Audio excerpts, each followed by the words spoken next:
Are you bummed out because it seems near impossible to get a good night's sleep and feel rested in the morning?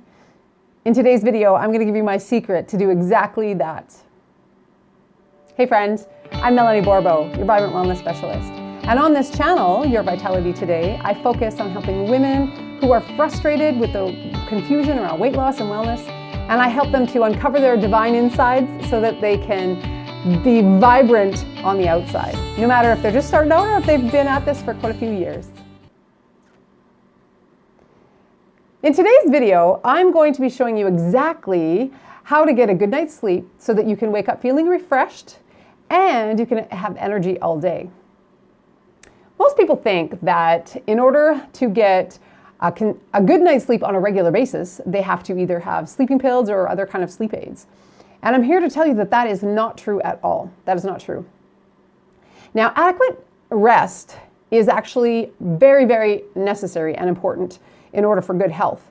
Because when we are resting or sleeping, that is when the body is eliminating waste. So that keeps our blood in a state of alkalinity, which is very, very important because diseases are caused in an acidic environment. So what I'm going to show you today is actually some natural, proven tips that I myself have used to get an average of 7 hours of good quality sleep on a regular basis without sleep aids. And it's something that you can easily learn and implement into your life as well.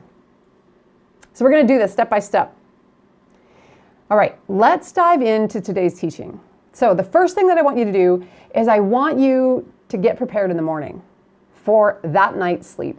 So what does that mean? Well, first things first, you got to get outside in the early hours of the morning. Early hours of the day. You need to get sunshine into your eyes and fresh air because sunshine has vitamin D, and this sets up the process for our melatonin production, which happens at night. So if we don't get sunshine during the day, it's hard for us to create enough melatonin in the night for us to sleep well. So get outside, go for a walk in the fresh air, get some sunshine on your skin, in your eyes, and that's going to start to prepare you for having a good night's sleep. The other thing that you want to do early in the day is you want to exercise. You want to be active through the day, right? Because a tired body will sleep. But if we're not tired, if we just sit and we're stationary all day, every day, we're not going to be able to sleep because our body says, my body's not tired, okay? But the thing about exercise is you don't want to do it too close to bedtime because that can just fire you up and then it's hard to sleep. So if you get your exercise in, earlier part of the day is better for you to sleep, okay? So two things, sunshine and exercise early in the morning. Now, the next thing that I want you to do is I want you to have your last meal of the day, and it should be a lighter meal at least 4 hours before you actually want to go to sleep. Because it takes 4 hours for your body to digest food, and you want your digestion process to be done before you climb into bed at night. Because your body does a lot of repairing when you're sleeping, and you don't want the energy that's supposed to be going to repairing your body to now digesting the food that you're eating. So you want to make sure that that last meal is digested well before you go to bed. Okay, lights out an hour before lights out. This is step 4. Lights out an hour before lights out. What does that mean? Well, that simply means that if you want to go to bed, say at 10, sleeping by 10, then by 9 o'clock at the least, you should start to shut off your devices, turn down the lights, turn off the TV, just kind of start to bring your world into a quieter space. And the thing about devices and TVs and gaming and all that stuff, computers, is the blue light that's emitted from them messes with our melatonin production. So, and it keeps our brain wired up. Like if we're watching TV or on a device or doing something right until we go to bed, our brain is wired, and now it's going to take us longer to fall asleep. So I know it's a little bit of a challenge to get used to that stuff, but it's so worth it. I promise you, it is so worth it. So lights out an hour before lights out. And now you want to set a regular sleep and wake time. Our bodies are creatures of habit. That means they thrive when they are continually doing the same thing over and over again. And so we want to teach them how to do good things over and over again, right? So when you set a bedtime, for me it's about 10:30 because I'll get to this in a minute, but I set that because I want to be able to get up early in the morning, but also for another reason. So let's say 10 o'clock is a good time for you to go to bed. Well, you start getting yourself ready to go to bed, as I mentioned, at 9, so that you're sleeping by 10. But you want to do that every night, and you want to get up at the same time every day. Like typically I go to bed at 10 or 10:30, and I'm up by 5:30 or 6 every morning, right? And even on the weekends, I mean, sometimes there's going to be rare occasions when you're out and about and whatever, you get home late and then you get, but as a rule, as a general rule, you should try to go to bed at the same time, get up at the same time. Now, the thing about sleep is you get the most reparative and restorative sleep before midnight. 1 hour of sleep before midnight is the equivalent to 2 hours of sleep after midnight. So what does that mean? That means that if you are the one who likes to stay up till 2 in the morning and sleep until 10, you're going to feel groggy, you're going to feel, chances are, you're going to feel off because you're not getting the melatonin production happens mostly in the early hours of the night. And most of our repair stuff happens in the early hours of the night. Because as we get closer and closer to morning, that's when our REM sleep happens, and we need that sleep, but there's not a lot of healing that happens in that sleep. The sleep that we need for the healing and the restoration is prior to that. So the best thing is to get into a routine of going to bed, an hour, 2 hours, 2.5 hours before midnight, and then getting up earlier. So the next thing that you want to do is you want to create an environment for sleep, right?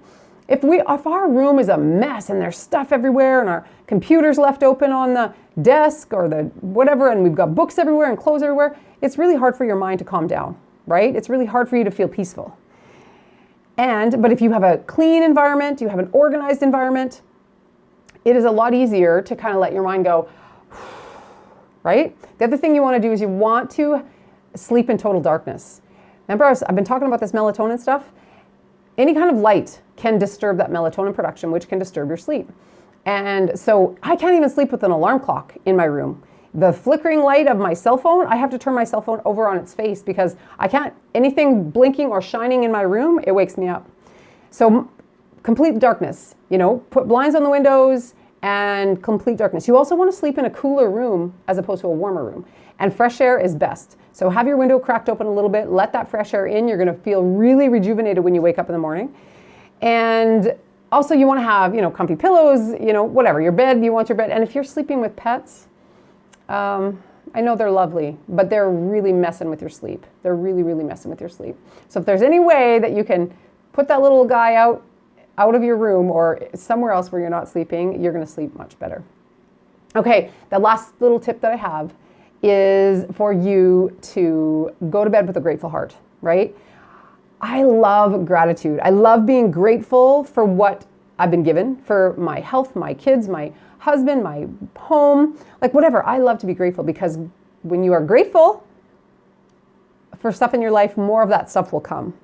But here's the other thing about that is that, isn't it a beautiful thought that when we have worries, which we all do, we all have worries, we all have stress, but when we go to bed at night, don't you think it's fantastic to be able to hand those worries and those cares over to someone who is actually able to do something with them? Because can we on our own, when we worry about anything, can we actually change the situation just by worrying? No, we can't. Don't fool yourself. By worrying, you can never change a situation. You can only change a situation by action. So when you're going to bed at night, you're not doing any action. You don't want to be worrying about stuff. And so for me, you know what? When I came to know and trust the God of the universe, and I'm like, you know what? Why should I carry these things that are burdening me, these things that are stressing me out? Why should I carry them when I can't do anything about it? I'm going to hand it over. I'm going to be grateful that I can just say, Lord, here it is. You take care of it. I'm going to sleep, right? I need to sleep. I need to heal. And it's amazing. It's amazing how much better you sleep when you just release that stuff. You hand it off to someone who can actually take care of it. So when you can learn to trust him with your problems, it's going to help your sleep.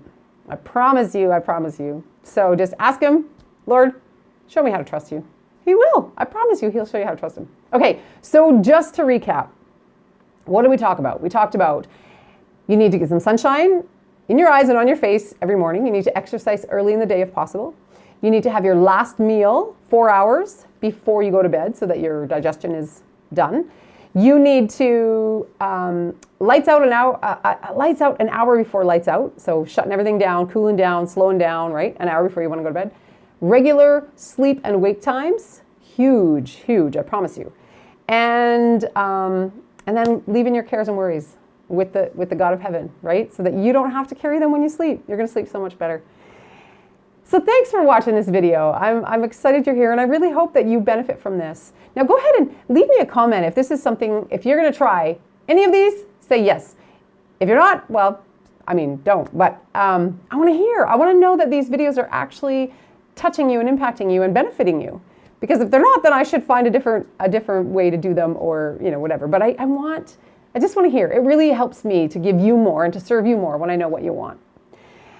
And also, remember to subscribe and click the little bell icon, because you never know when I'm going to drop a little golden nugget that could absolutely change your life. It could be a game changer for you.